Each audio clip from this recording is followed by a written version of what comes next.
waxaa iga yaabisay runtii warqad la yiri waxaa qoran qolada mucaaradka warqadda qolada mucaaradku ay qoreen oo la leeyahay waxa ay warqadda ku taala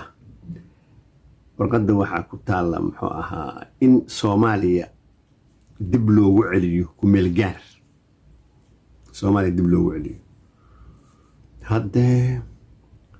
Soomaaliya ku meel gaar ku celi karan ku horse Soomaaliya wadan qaran oo jira oo qaramada midoob ka tirsan waxa dib ku meel gaar ka dhigi kara ma jiraan runtii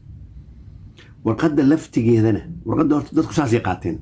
hatta madax badan waxaan arkay saas dhahaysa anuu warqadda markaan aqriyay runtii ilaa wax walba waxaa loo baahan yahay maskaxda isticmaasho waqti waxaas dhan kuma yaalaan waa laba warqadood midna waxa waaye waxay muxuu ahaa ii sheeg ay maaragtay u mahad celinayaan ciidanka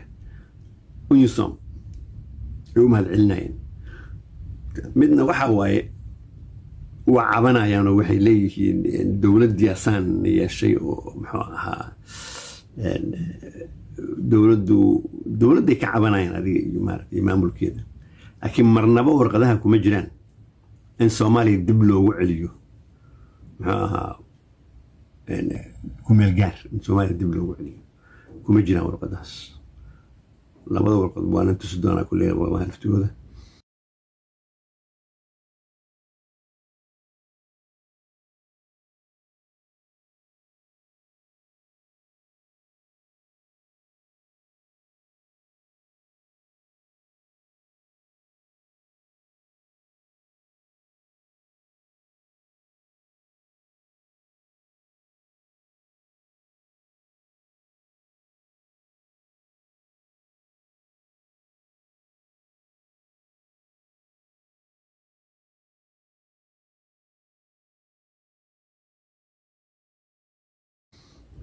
muxuu ahaa marka dadkii oo dhan waxay qaateen in warqadaasu ay tahay warqad dib loogu celinayo Soomaaliya muxuu ahaa in ku meel gaar loogu celinayo cid ku celi kartaa askar waxa waaye marka dadka waxaan la yaabanahay dadku waxa la sheegay kaliya ay maqlaan indhahooda iyo dhagahooda ma aaminaan runtii sababtoo waxaa loo baahan yahay ilaahay caqliga ku siiyey عقلي إلهي أكسيه وعلى الربا وحمركات أركته إن هذا هو ركق هذا لكن عقلي أجاس الله كاشته ومسكح ذا الجلس ركته